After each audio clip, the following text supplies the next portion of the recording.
Okay, so I can now see that people are slowly but surely entering the Zoom. So hello, everyone. Thank you for joining us for today's presentation. My name is Henry Pearson. I work here in the OECD Directorate for Education and Skills. And we're here today to talk about young people's career aspirations and more specifically, how employers can create better links with schools to help get the right candidates into the right jobs. And the fact is that young people today are entering adulthood with more years of education, higher qualifications, greater ambition than ever before. And yet many employers struggle to find motivated young people with the skills that they really need. In short, young people are not converting their higher educational achievement into better jobs. And in fact, the OECD has launched a new report on exactly that topic today. It's called Meet the Future: How Employers Gain from Helping Young People Get Career Ready.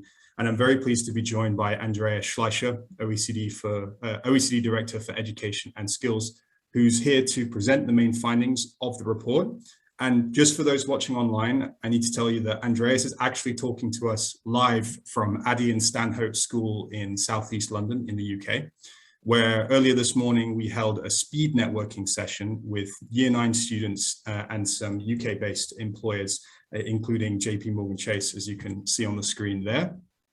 I'm also very aware right now that I'm appearing on a big screen somewhere in the school, so I can't see who's watching, but hello to everybody at Addey and Stanhope School. So to let those of you watching online know, this is going to be a little bit shorter than other webinars. Andreas is going to present maybe for 25, 30 minutes, and then we'll bring the Zoom to a close because I believe there's some further action going on in the school after the presentation. But do feel free to leave your comments in the chat because we always like to read your thoughts on these topics. And with that, I'm going to hand to Andreas. Thanks so much, Henry, and good morning and a warm welcome from the OECD. And I'm really delighted to speak to you from Addey and Stanhope School in South London, a school that's actually invested a lot in helping young people understand different futures and careers and engaging employers in this work. So it's the right place to do that. And I can tell you, everyone is very busy, but there is nothing more enjoyable and nothing more important than explain what you do to young people who are looking, towards the future.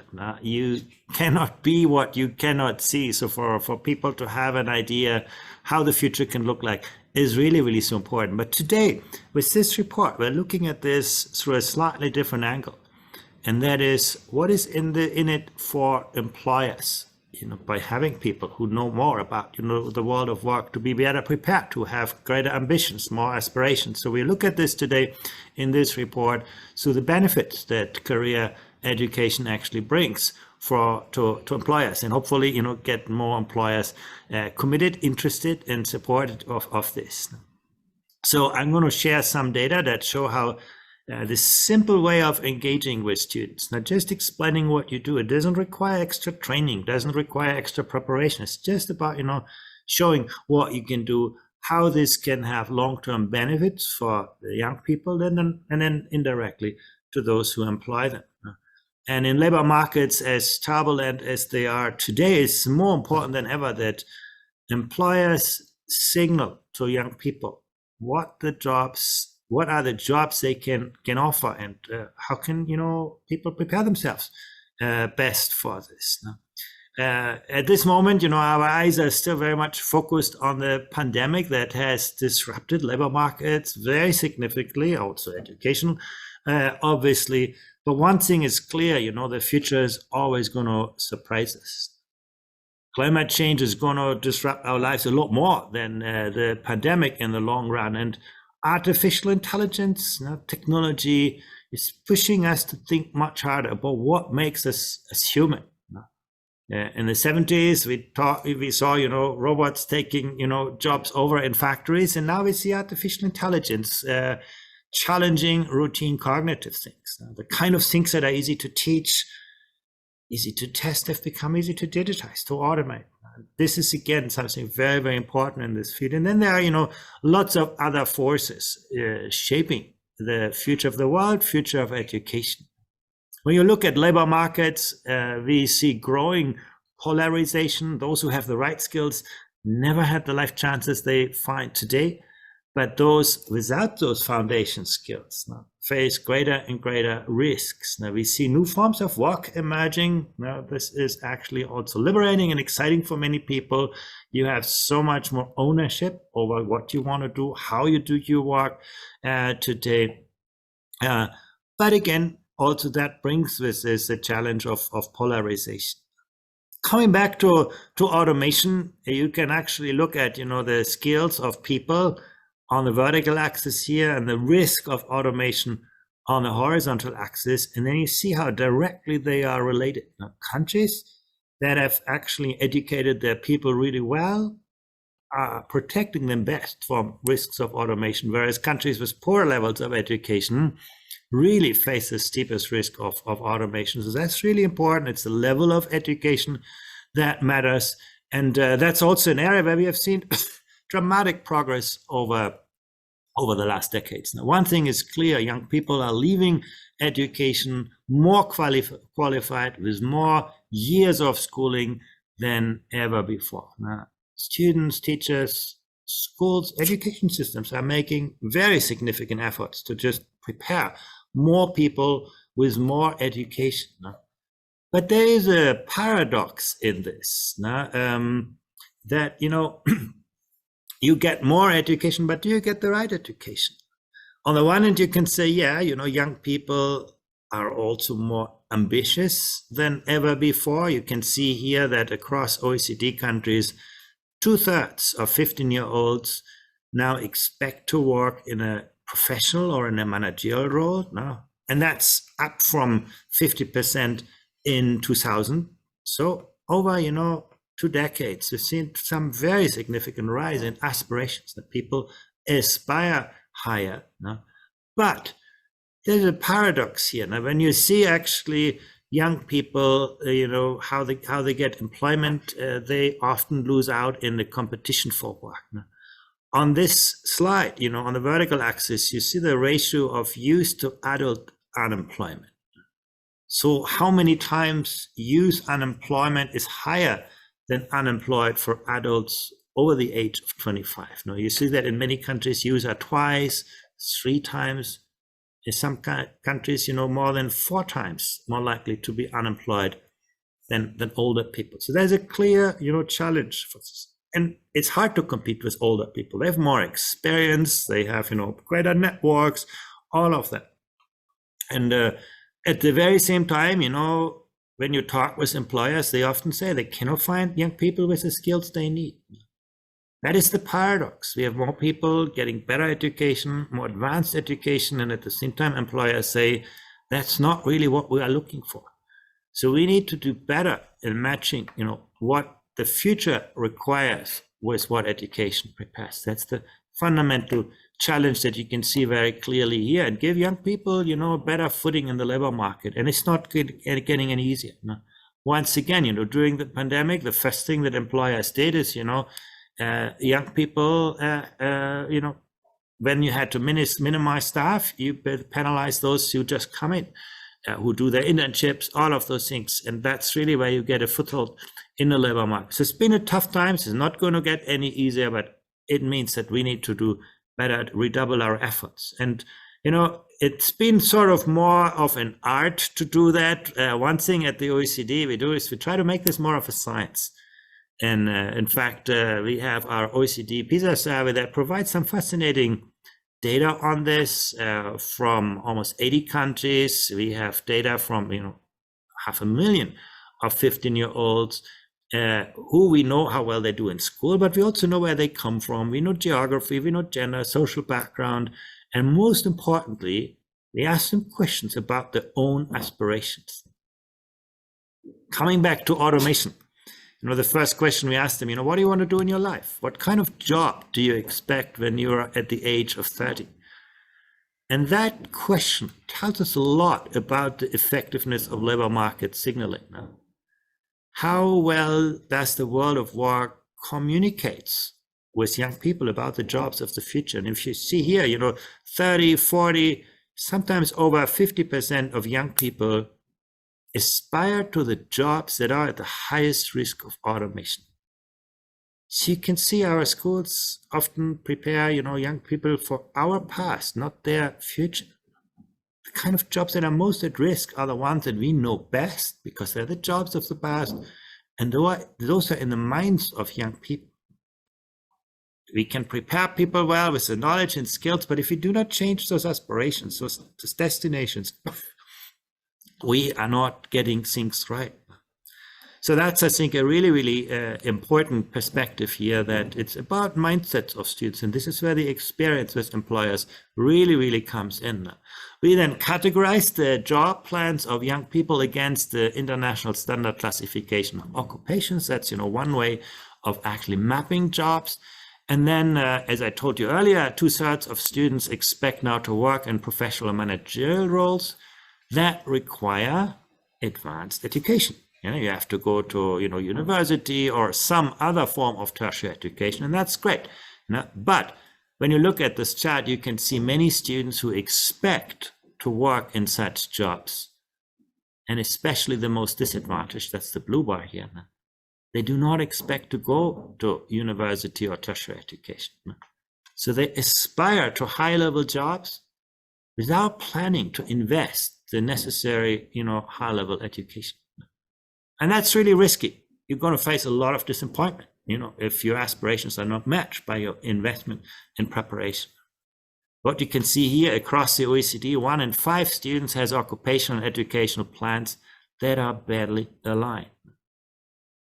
Of course, the best thing is to give people, more advanced education, but the other part of the story is also to create realistic career aspirations. We also found that, 1 in 4 students cannot name a job that they would like to have at the age of 30. You can say, well, when I was 15, I didn't know so clearly, what I wanted to do. But once again, this is a time when you need to the choices you make at the age of 15 are really, really important. The most important career choices you don't make when you graduate from school. You make in your first year of schooling. Now that's when you decide, am I going to take school seriously? Am I going to invest time and effort here? What subjects do I study? Those things do really, really matter. And as you can see here, there is a lot of confusion among teenagers about their transition to education and work. At a time when, young people do make critical decisions. Schools often turn to career guidance to help students prepare their work. And again, the school where we are here today is a great model for that. They've invested a lot of time and effort to bring employers into this. But once again, this important field of career guidance has a long history, but not very strong science. And at the OECD, we're trying to change that. We're trying to actually make this a more, data-driven, evidence-based kind of aspect, so that it becomes more deeply rooted in school. Here, it happens because the school has a long tradition, but you can go to many schools where we actually see quite weak engagement. So we need to make this from a kind of extracurricular experience to bring this more to the core curriculum. And the OECD Career Readiness Project undertook a very extensive review of evidence from multiple national longitudinal data sets, and following people over time. That's the only way how you can understand how the choices that people make affect their future. And then we looked at, the experience of career guidance and the outcomes. For example, the need rates, people are not in employment, not in education. We looked at, the money, the wages, we looked at job satisfaction. Those are outcomes that are really, really important. And in order to make things meaningful and comparable, we accounted for academic achievement, we accounted for social background, gender, and other factors that, can distort those kinds of comparisons. It's really a first of its kind study. The first time that we actually know how different, experiences affect outcomes.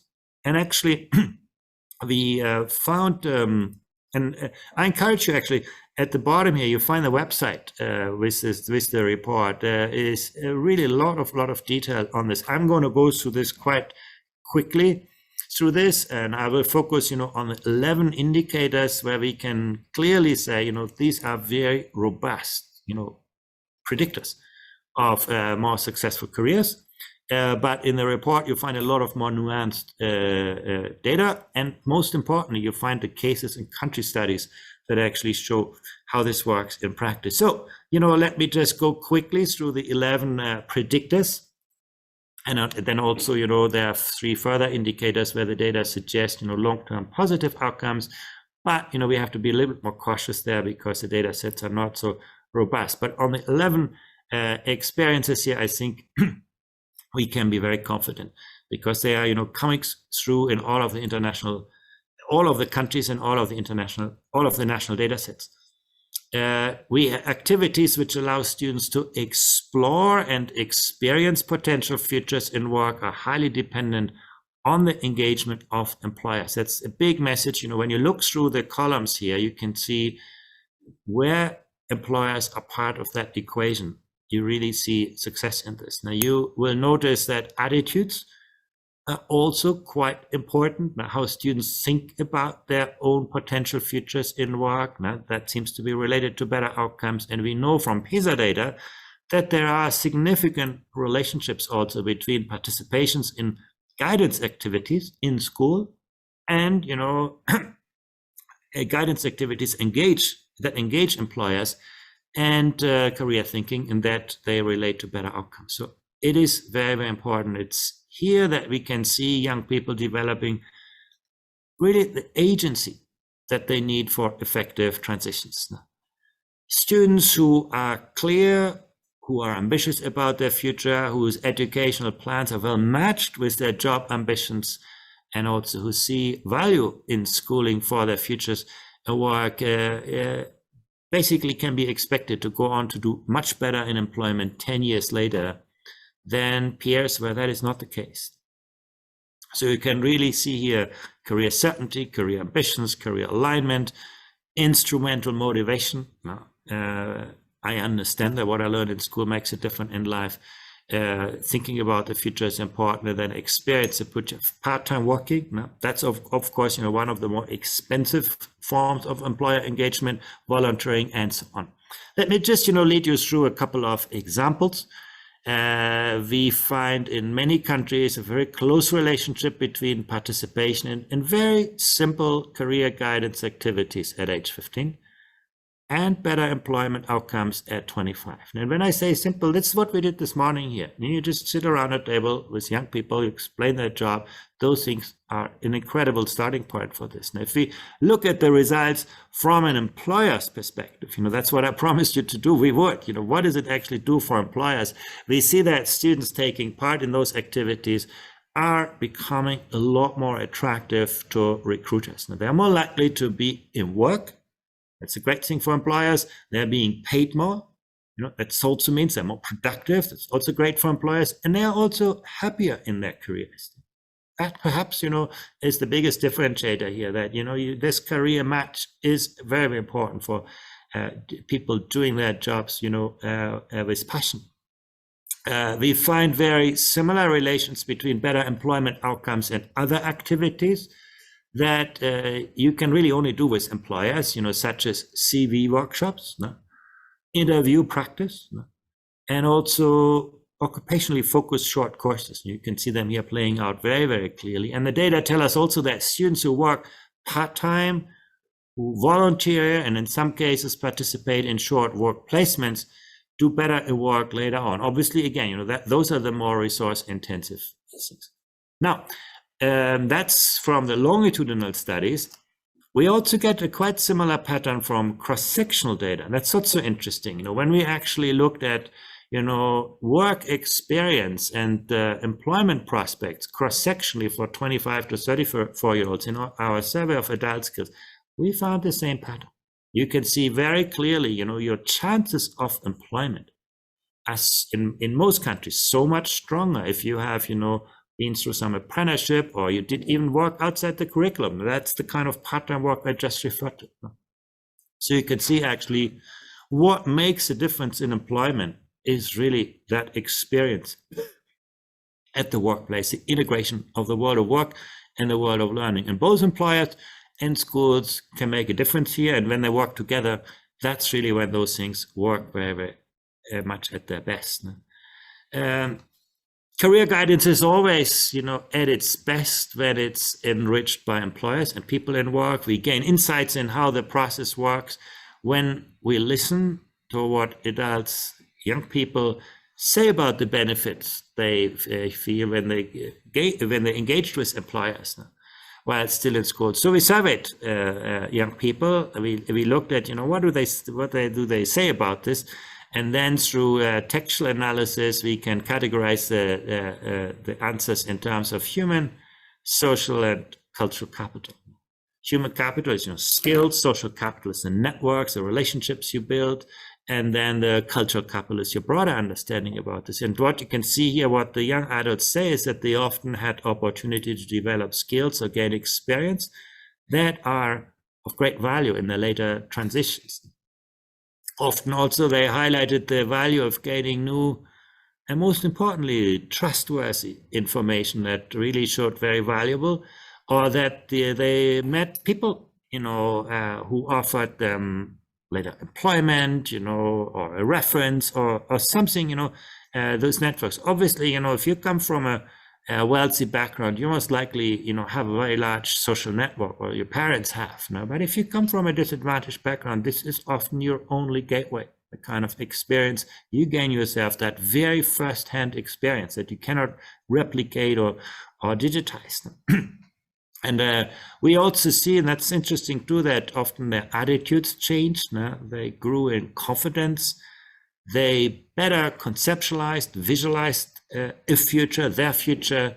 And sometimes, they also understand what they don't want to do. They eliminate, pathways that are not perhaps so relevant for them. Again, it's the first-hand experience with employers through which students are gaining access to trustworthy information, contacts, experience that helps them visualize, plan, and also progress towards the future that, fit their emerging self-conceptions, their dreams, their aspirations. And they're becoming better place to show that agency, taking ownership of your career and your transition through school into work.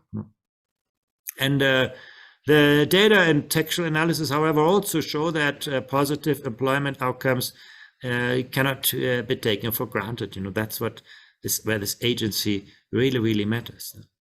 Having said, how important this is, what the great benefits are, when you look at these data, you see that there are still far too few students across the world who have access to career guidance enriched by employers.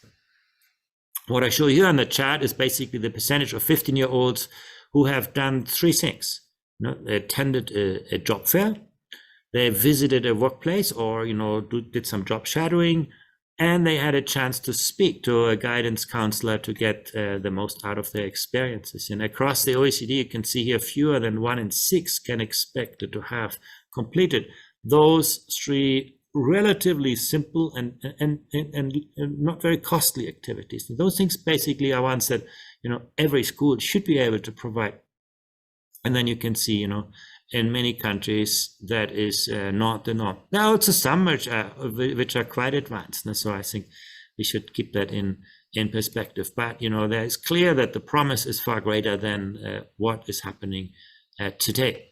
The message for employers in all of this is really that they can help themselves, obviously the young people, but also themselves, very considerably in their search for talent by regularly working with schools to enrich career guidance for students from the youngest ages. And in our report, Meet the Future, we highlighted some of the approaches that employers can take to support good guidance. And they can think of ways of making it easy for schools to contact them. That's the starting point. Often, that's the first barrier. How do I, if I want to do this at a school, where do I find that information? Where do I find employers? You can do a lot as employer. They can ensure that the information and also the experience they offer are truly authentic. That's the true value of this employer engagement, that you work with real people, you solve real problems. What you do has real consequences, and that matters so much. Through guidance activities, young people have access to information and experiences that you just cannot replicate in school. That's, one clear experience that you cannot substitute for that in an academic environment. The value is the quality of the information and the experience. And the more authentic you can make this as an employer, clearly the better. The employer engagement is also an opportunity to support the diversification of your workforce. If a young person is considering an occupation where, for example, their gender is very much a minority, then it's really worth a lot to be able to speak to someone from that gender to find out what it's really like to, for example, be a woman working in construction or a man working in childcare. Again, that's the difference that employers can make. You cannot be what you cannot see. If you never met, scientist who is, a man or a woman, then it's going to be very, very difficult for you. Strong programs will also encourage and enable employers to work especially closely with schools in the most difficult social circumstances. And we should celebrate, engagement as something of value to employee volunteers. That's, like we have here today. I think that's really, really important in this. So those are some of the characteristics that we find now. We should judge engagement by asking whether it's effective, whether it is efficient, and whether it is equitable. Those three things are really, really important. And one model which meets those aspirations really in an amazing way is Inspiring the Future. People who are here with us today, and this morning event was organized by Inspiring the Future. And they actually have brought in technology in a big way. You can register as an employer, you can register as a school, and those things are brought together in a way that actually, connects people who want to learn with the people who can actually offer the experience. It's a great example. It shows that those things can actually be done. That's all I wanted to share with you now, and I'm really delighted that we have Jan Shapiro with us. You are the head teacher here of the Addey and Stanhope School, and I know you engage employers a lot in career guidance activities. And I want to start to ask you why, and I need to ask you to speak into this camera because that's the only way people can see you. Thank you. I think the answer is not complicated. It's really simple. School is in order to prepare young people for their futures. That's what we do. That's our bread and butter. That's our business. That's our aspiration. In order to do that, we need to work with employers. That conversation needs to start from year 7. If you're in secondary school, it needs to start at the age of 11. Those conversations we try at Addey and Stanhope, and we really achieve them to make them tangible, to make them realistic, to enable students to ask questions, and also for students to be able to practice their own employability skills. I think you can't underestimate the power of a conversation. For us, the resource needs to be targeted. It needs to be targeted strategically so that it's embedded. And I just want to make an argument that it's embedded throughout the curriculum. It's not only extracurricular, it's in the curriculum. It goes beyond the school gates. The more opportunities we give our students for face-to-face conversations, proper work experience, the brighter their futures. And I think it's important that at this school, Addey and Stanhope, where we serve a disadvantaged community, over 60% of our students are on free school meals. During the pandemic year, 100% of our students are in employment, education, or training, and that's proof positive that the way in which schools work with employers and our work experience program and our careers program works. And I think it's really, as you said, it's a really easy thing to do, but on the other hand, it's also a really difficult thing to do for schools. And the way to make it easy is to embed it. It's to embed it strategically. It's to embed it in every subject area so that when year 7s are learning about reproduction, they are talking to midwives. When in science, they are talking to architects about how to build green houses and things like that. So that's really important as well. I think we are also conscious in schools that we are preparing our young people for careers we don't know. I mean, it really struck me when you said we're preparing our students for our past and not their futures. I think that's really true. We don't know what the world's going to look like in 10 years' time. So in order for that, in order for our students to build the resilience and the hope and the dreams of our students, those conversations with employers need to be dynamic, and they need to be consistent, and they need to be there all the time in different ways. I'm not sure I've answered your question. Yeah, maybe where do you see sort of employers as a differentiator? What makes sort of the engagement really special to you here? With employers? I mean, what employers offer us and our students is the tangible conversations, the real people, which we can't give them in schools. So that, for me, that's absolutely critical. And the opportunities, I think also especially in pandemic, in this time, we can't underestimate the stability, the resilience that comes from the confidence for our students to talk to professionals. We saw that this morning. I think that's just as important, is how you have a conversation, how you sell yourself, how you make yourself noticed, how you get to the front of the queue. And I think that's important as well for students to talk to successful, people in the middle of their success stories and know that they can get there and how to get there. Thank you. And if I turn to you, and again, also, I think you need to work with the camera. You are head of philanthropy at JP Morgan, and I must actually say, I don't know anyone who's done more for career guidance and well beyond the needs of your company. You've yet really made this a kind of case that this is something that employers generally need to invest more. But tell us more about the business case for that. How is it actually working for employers? Sure.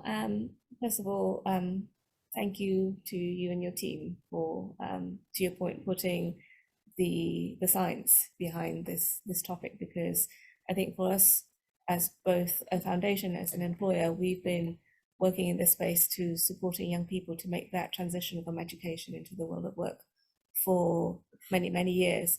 And through that experience, I think we all know intuitively what is required, which is education, of course, but also this broader set of exposures and networks and connections. So actually having some empirical evidence behind it, I hope will allow all of us across sectors to be able to do this much better and much more systematically. I think from our own experience of what is the case, number one, I think it's just the exposure for us as an employer to the sheer breadth and depth of the diverse set of talents if you actually directly engage with young people. And our colleagues who have directly participated in any set of programs or activities that we've organized directly with schools and young people have just been completely blown away by the resilience, by the creativity, by the cheekiness sometimes, and by the level of ambition that young people, even from the age of 12, 13, that can demonstrate. And I think the question is then, how do you... we are in school. And I think to your point, those one-off engagements are easier, but I think for us, actually, also for the young people who have more to contend with outside of the school gates, it's about how to also then sustain and nurture the ongoing connections and ambitions, so that if they decide that they want to explore a career at JP Morgan Chase or somewhere else, they have that point of continuous connection to continue to have conversations, debate, beyond their immediate family. And I think the other thing that is really good for us is just to the point that has been made. Frankly, it is really difficult at this age to really know what exactly you want to do in 10 years' time. Frankly, I don't know. Who knows? And to the point that the world is constantly changing. So how I think it's really unfair to squarely place the onus on the young people. So it is really our responsibility to help sort of, just bring to life what is it that we're asking young people to have: knowledge, skills, understanding, just put a sort of, a human face to it, and have certainly somebody that they can actually reach out, ask questions, because the world is continuously evolving. So I think that sort of, if we can do this, then we bring it to life, we make it a little bit more accessible for young people at this age, so that as they go through that transition, they know who to reach out to, they have that confidence, they have that trust to be able to do so. And I think all of this is really just based on, in the past of 10 years, we've tried to really do this from the flagship program that we run with the Schools Challenge, starting with 12 schools in London, working with from year 8 to year 10, bring something really concrete, like a project, how to make your city better, and then through all of that, help working with teachers, working with career guidance to say, okay, well, actually, if you're interested in working with the GLA on X, then maybe you should think about doing physics or chemistry, because that's how you'd actually come to that solution. Also, there's so many other interesting ideas that they've come up with. And I think now that program, we brought it to 6 or 7 other cities across the world. So Hong Kong, Sao Paulo, Paris. And I think also the connection that young people have with one another across cities, that's also an additional aspect that we think, in this world of globalization, it's another set of, I guess, friendship and communities that young people can foster. But to the point that work experience and internship is absolutely critical for young people to make that connection. For us, through initiatives like Aspiring Professional Program, where we celebrated 10 years last year, bringing young people from all over the UK into our office in Bank Street for 2 weeks, and getting young people to just commute in the morning and work from 9 to 5. And I think it's really challenging for a 16-year-old to ask them from 9 to 5, and just understanding this is the reality of what it is. And it really helped people to really make an informed decision about, is this what I want to do? Is this not what I want to do? And if not, then what are the different alternatives? So I think, I don't know if that answers your question. Totally. I'm sorry, we're almost out of time, but I have one more sort of question to this. You have incredible work in this area, and really, I think, very promising, very practical approaches. Through the OECD, we're now bringing a science into this, also understanding better what works and what circumstances with what effect. And still, you saw the numbers, it's still quite rare. What stops employers from doing what, obviously has huge benefits for them, for the young kids, for our future? So I fully recognize that we are in a very privileged position of being in a very, very huge company with a huge amount of resources to do this at our disposal. And to your point, there are pockets of best practice everywhere. So here, what we do, I'm sure what others are doing as well. But when it comes down to it, I think time and resources for both employers and also for schools is what we need to be really, really cognizant of. And it's not just about time and resources on a one-off, as I mentioned, it's sustained over time to build that trust, to build that understanding, because for schools and employees to be able to communicate, you're bringing 2 very different worlds together. And in order to communicate effectively, you need that mutual understanding, the mutual lingo, language, and trust. And so you need sustained connections over time. In order to do that, you need headspace, you need time, you need resources. And so like whatever solutions we put in, I think it need to acknowledge that into the equation. So we do what we can, where we can, through the pockets of interventions, mainly through nonprofits, to help inject that time and resources to schools, by workshops, dedicated workshop, tailored support.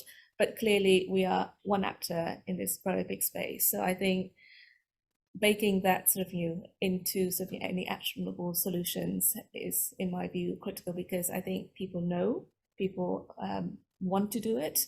Making it as easy as possible for everybody to do it, I think, is the key. Yeah, but maybe it's also a matter of, of getting our priorities right for the future. And I have that same question to you, Mr. Piero. Should we, teach 1 hour more Latin, or give young people a chance to talk with an employer? It's not a yes or no. I think what schools and what head teachers face, and it's similar to what you've been talking about, is the squeeze on our curriculum. And until we have the license, the freedom to be able to construct curricula according to our context and our pupils, that is going to be an issue. We are having to make decisions about whether to teach X or Y. And if we teach Y, then X is going to go. So I think that's my argument for embedding careers throughout the curriculum. And that's what Jake Armstrong, our careers lead, is working very hard at. So that if you go into a science lesson, you are engaging with employers, you're engaging with those careers. That's got to be the answer. So that the two things become one, and that it becomes, for us, post recovery or during that's a really big push for us here. It's about making careers tangible through every single subject area is the dream. Yeah. Unfortunately, we're out of time. I really want to thank you both. You are really the champions for making this work. And what you do today is, our economy, our society tomorrow. So thank you for the work that you do. Thank you. Thank you.